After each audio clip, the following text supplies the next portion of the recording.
on today, we are going to talk a little bit about where to find some inspiration for your art. Um, as an artist online, I get questions from time to time. So, where did you find your inspiration? What do how do you get inspired?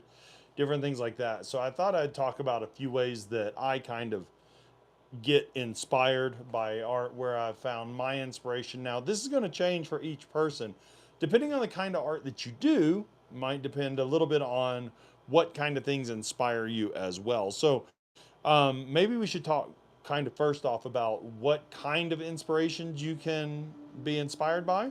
And then also, maybe we should talk about where to go to find inspiration for your art potentially, right? And remember that I'm going on my experience and what other people have told me once again. So some of the places that I go are going to be a little bit more, directed toward what I do, what I like, what style I have, and that kind of stuff. And you might find that going to a different site or physical location might be different for you because where I go and look for inspiration, you might not find. Some of them are going to be pretty generic though and work for everybody. Okay, so let's kind of keep that in mind. If you have any questions and if you're looking for places or ideas of where to possibly go or who to talk to for inspiration, please put the question in the comments and I will do my best. If I don't have an idea, I will look something up and try to get in contact with you so that I can let you know in the future. Or if you want to DM me, email me, whatever you can. And my Instagram link is in the profile of my YouTube channel right now, and so you can click on that and you can DM me if you want to for that as well. So that's everything that we're gonna say to get going, and now we're just gonna get into it and talk about what inspirational areas or what areas you can find inspiration or places or websites or whatever. So very specifically for me, I tend to find inspiration in a few different categories that are pretty consistent. So, like mid century modern is definitely one that inspires me quite a bit. Guji, which is a mid century modern offshoot.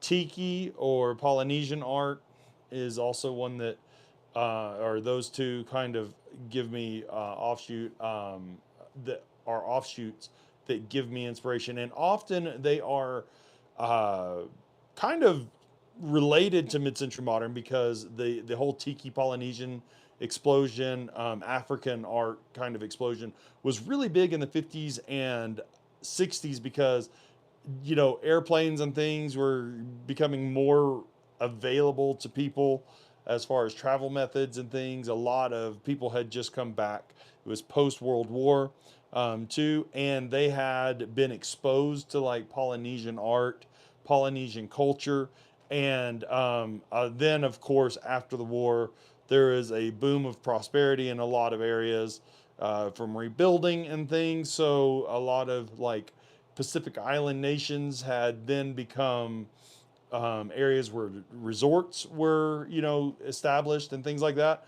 So all of that stuff kind of melds into mid-century modern, just so you kind of know. Not that it all is absolutely mid-century modern. It just has a tendency of a certain kind of style of Polynesian art, tiki art, Pacific art, oceanic art, Oceania art, Hawaiian, that kind of stuff, all kind of gets connected and associated many times, not always, with these mid-century modern topics and themes, right? So mid-century modern and all those outside encompassing little offshoots really inspire my art. They always have. They probably always will. I love the lines and the structure and it's just I just really am drawn to that. Okay, so that's one thing. Brutalist art is not really mid-century modern. It kind of is. So brutalist art was being continued and developed and progressed during the mid 20th century or thing. going on there. However, it really started before then. So it's kind of not mid-century, but it definitely has kind of become more associated with mid-century over the time, over times.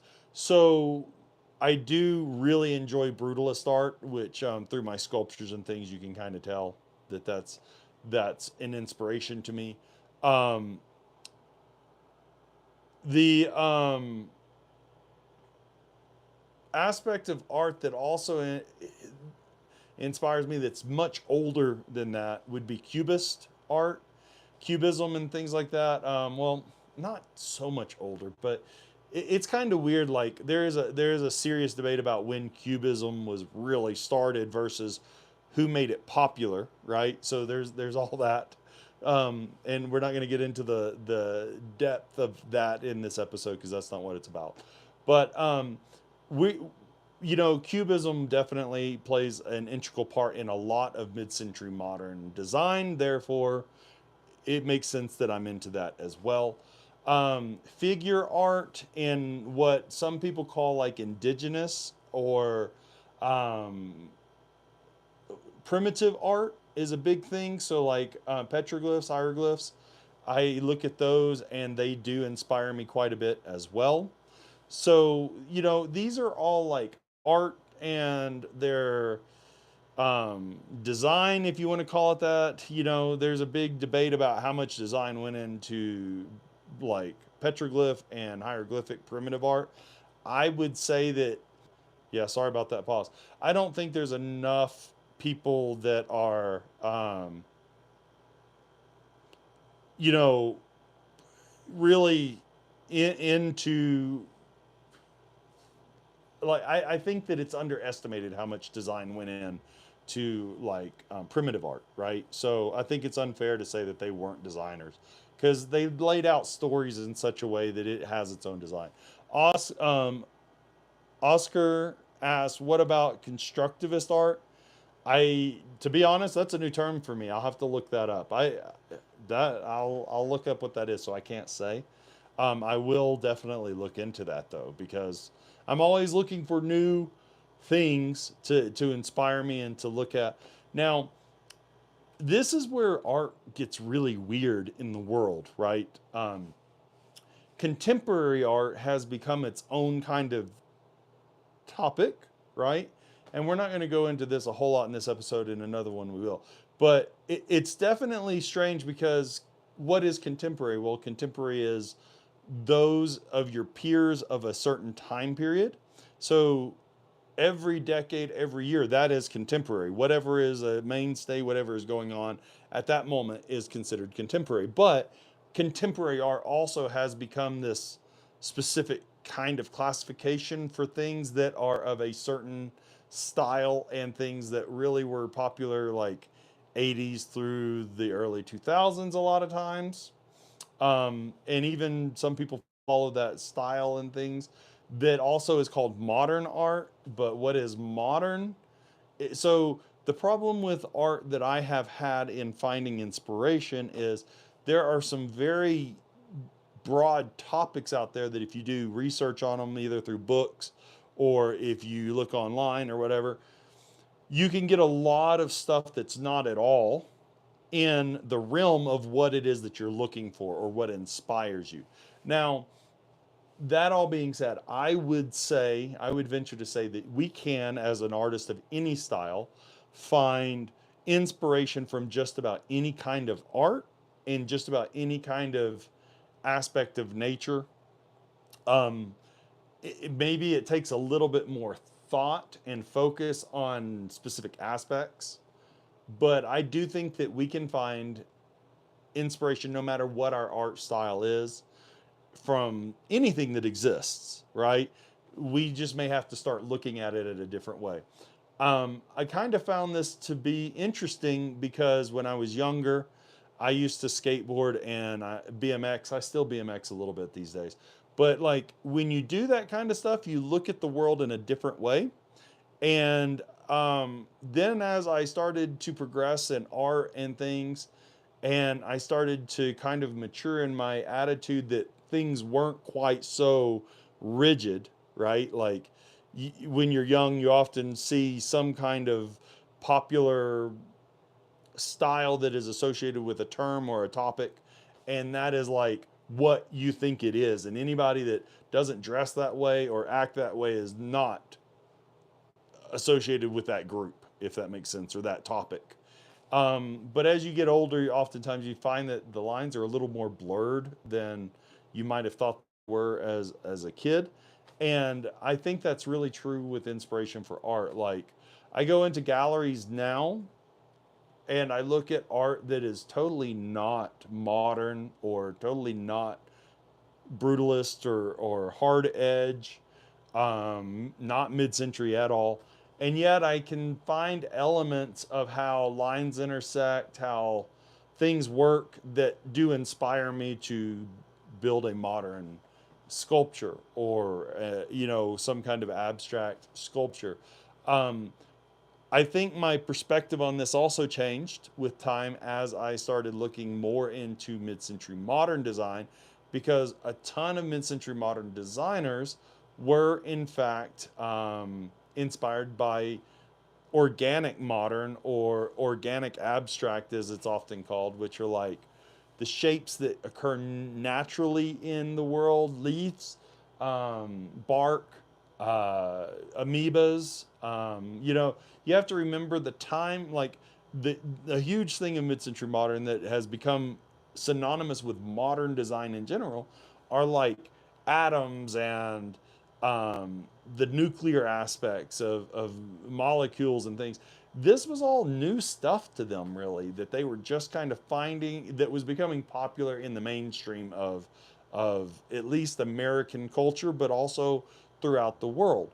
And that really had an aspect that played on how people design things. Lots of mid-century modern sculptures were based on like atoms and solar systems. And I mean, in the late 60s, you had the moon landings, and through the 60s, you had the different space,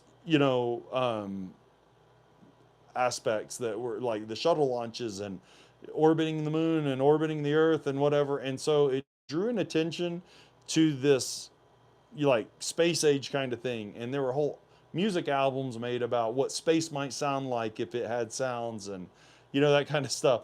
So there's a lot that goes into this that's just based on nature that can, if we stop for a few moments and look, we can find inspiration in, right?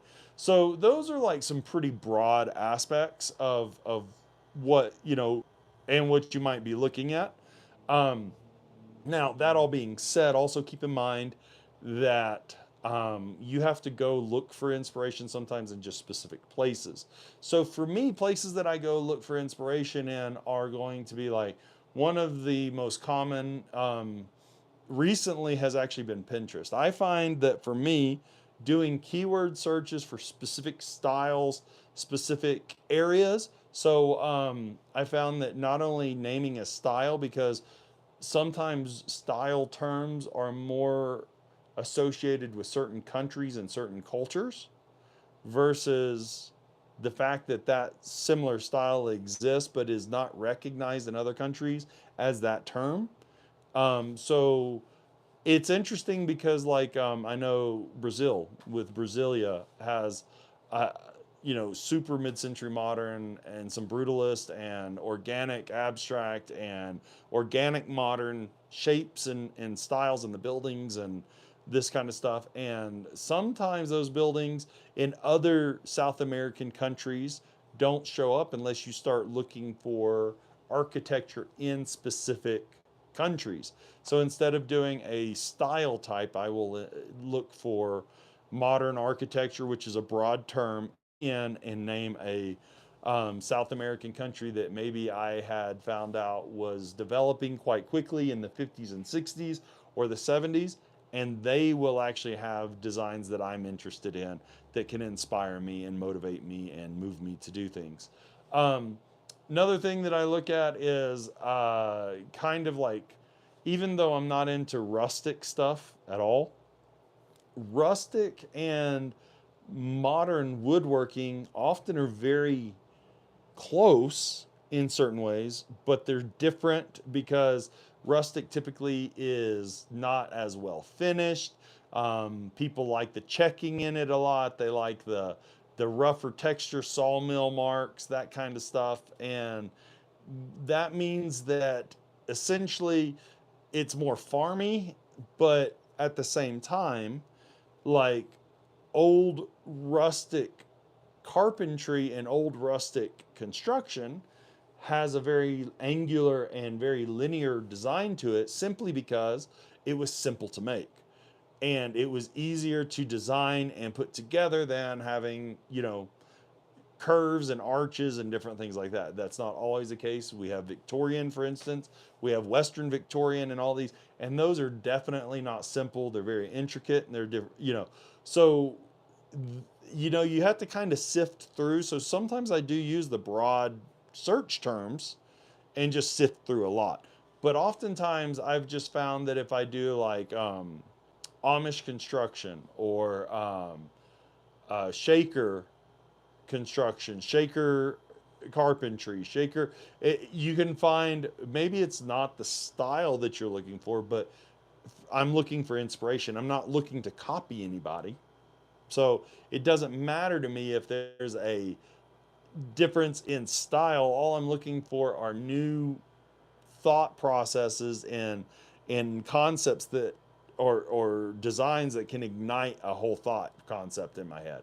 And I think that's kind of the difference too, because I hear people and I've talked to people and they're like, it's just so hard to find inspiration anymore with the internet. I'm oversaturated, and I have felt that way in the past too. But that's where I had to try to change my mind, because what they mean by that when you talk to them longer is that they've seen everything they feel like that is in that category, and they just feel like they've run out of inspiration. And that's where I had to start digging outside the typical and finding something new, something that is not as common, right? And figuring out how that can inspire me as well. And that's like a really really important aspect of all this stuff. Um, Sometimes the more important part isn't what you do or don't find on the internet or in books or whatever, but sometimes it's more about what you train your brain to look for in existing designs and things. So easy places to find some design that can get you inspired. I find that Pinterest has more uh, refined searches for whatever I'm looking for, and it does a better job of recommending other things that are similar that really are, within that realm than Google does. But Google also is one. Facebook can be iffy if you use search terms or hashtags, but I do use Facebook sometimes. Also, like Instagram, of course. I don't do much TikTok. That's just not my thing. So that doesn't really help me out much. But things like books, if I go and look at old vintage carpentry books, or I know that Sunset Books and I forgot what the name of the company was, but they made lumber and plywood. They all put out carpentry books about how to make modern furniture with plywood, and that was really interesting. Also, I've learned to look for things based on a material. So, steel table, steel end table, steel lamp. Sometimes angular, or put a term like angular because I like that square. So angular lamp, angular table. And that's how I start to find stuff that's inspirational to me. Is a lot of times it's based on like one word descriptions, because if you get too many words in it, it gets overwhelming and things like that. So the internet, of course, in these ways, using search terms like that, Scandinavian bird, for instance, often will come up with what is commonly accepted as a mid-century modern style bird, a very simple, smooth shaped bird or whatever, or an animal, you know. that kind of stuff. Abstract, you get some stuff that's really not that abstract, but if you put abstract and then lamp, art, animal, whatever, it'll come up with a lot of different things that might be, in my case, of my taste. Um, but at the same time, it's going to throw a bunch of stuff in there that's not very relevant at all. So you have to be a little bit patient with that. So, what if you don't really, or what if you feel like, yeah, you're over the internet, you've searched and you can't find what you want, and that's that's something that does happen, and anything outside of the internet for most people is going to become a little bit more of a process and an effort to be able to find inspiration. So, once again, it doesn't seem to matter what kind of art you're into. Like going out in nature or going out in the city, you almost always can find something that's going to inspire you. Whether it be like, so like, let's say you love country cottage and realism or impressionism, impressionist art, that kind of stuff. Like, if you look at it just the right way, and I've heard of people that are into impressionist art, they'll like say it's not a traditional scene of impressionist art like a skyscraper or a cityscape, even though impressionist artists have clearly done that for their art. Um, but like they'll blur their eyes, they'll just kind of squint and look, and what they're seeing is that bokeh effect, kind of like that, the light that's dispersing and makes things less clear. And they're like, oh, that's a cool look, and they'll try to mimic what they remember seeing. Using cameras to take weird photos of different things can help with impressionist art. Sometimes it depends on how you use it, but like what is that called? A shift lens that makes it out askew. Macro photography, um, using your aperture and getting the bokeh effect can, give you some impressionist kind of feels that some people like for inspiration. So there's all of that. Then there's just going to, like the library and looking at books, finding books. Once again, this is online, but finding books that are like about nature or whatever. I know some people do use those, or you know, artist renderings of, and you name like a place. So one of the cool ones that has been around for a while now, because a lot of the national parks became very popular from the 30s to the 60s. A lot of them were the posters for these national parks are very illustrated and very mid-century-ish in style. And so that for me has been a big inspiration. And then you have like the guy that did all the paintings of all the ski resorts with the maps of the trails. Those are super cool illustrations, and very have a, not specifically a mid-century, but that illustrated look definitely inspires me in some ways.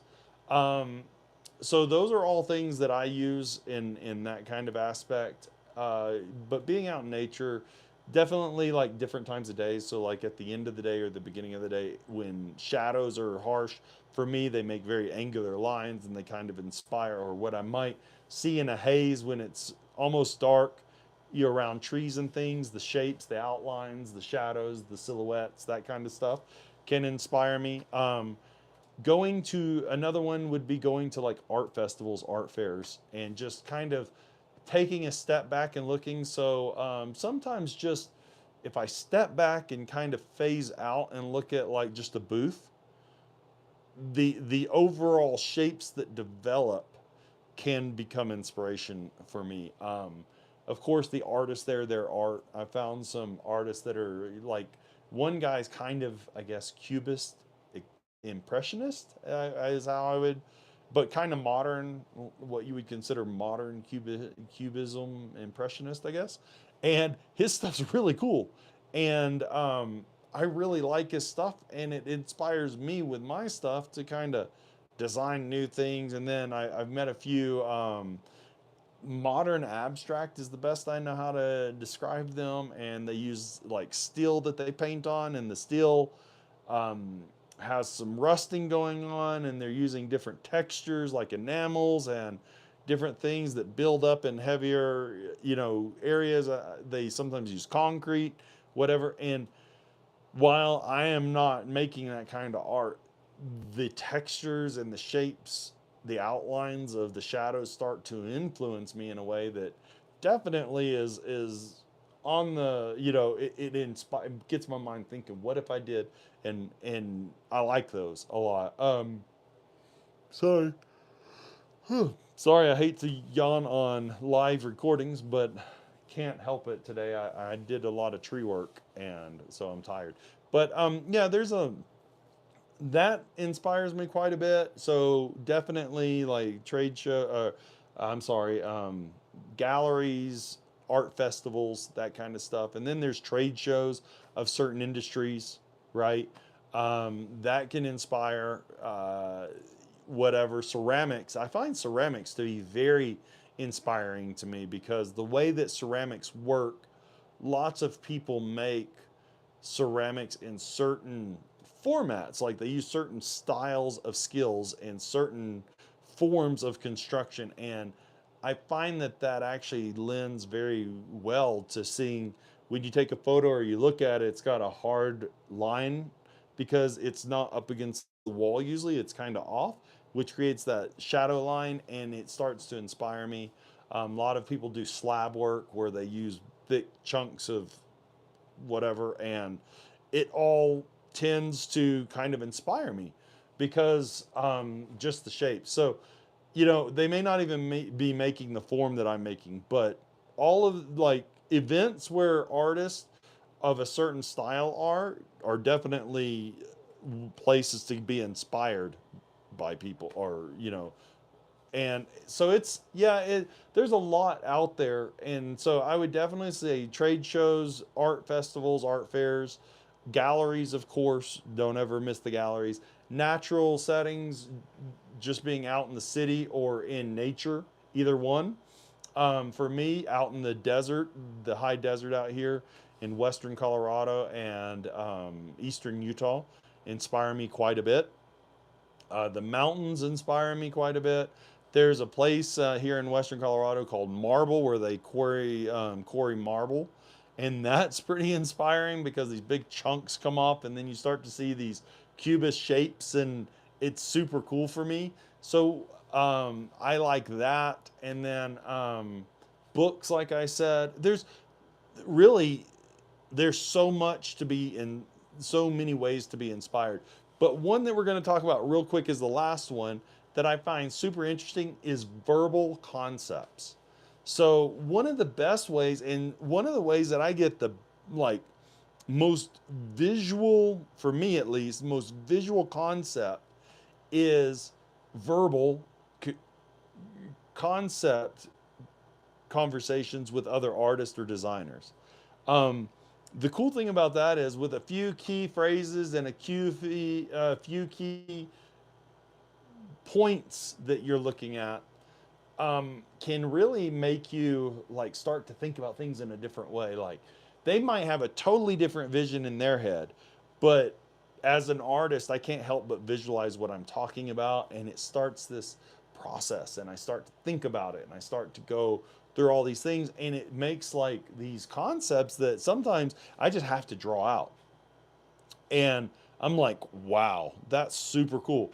I probably would have never seen something in physical form that would have inspired me to come up with that design.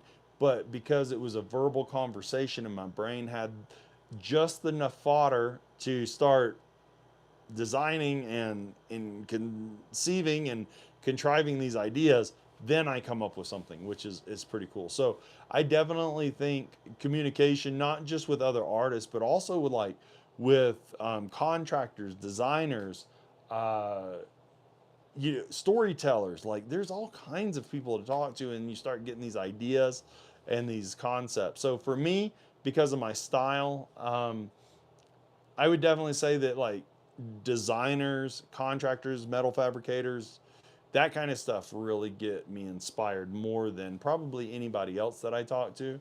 But tool makers, you know, those kind of guys, because the shapes of what they design tend to lend very heavily toward the style that I create. And so finding that group of people that you talk to and things can make a big difference. And it can really set that brain of yours like just a spark with ideas and concepts and things. So I hope that helps you guys out a little bit. I hope those are a few different ways of finding inspiration that you might like. And I want to thank you guys for stopping by and checking out the live. We will be doing more lives each, you know, month. I'm trying probably to do 2 lives a month, and then I will have minimal 2 lives a month, and then I will have other videos coming out every week. So hit that like, comment, hit the like button, comment on the videos if you want, share them if you can, and then also if you hit that bell, you'll get notifications every time I start a video or I post a video or start a live. And I always welcome comments. Tonight was a little slow, but we'll get there, and I appreciate you guys very much. So I hope you guys stay creative, and if you want, share with me what you're creating. I'm always interested in seeing what other people are doing. I would love to see that. So yeah, feel free to reach out. You can reach out through my Instagram, which is in the link tag of my YouTube profile. And also you can, I think my email is connected to my YouTube as well, so you can email me directly if you have any questions or comments or whatever, or if you have a topic that you would like me to talk about or something that maybe you think I can help you with. I would love to do that. So thank you all, and I will see you guys in the next one. Take care.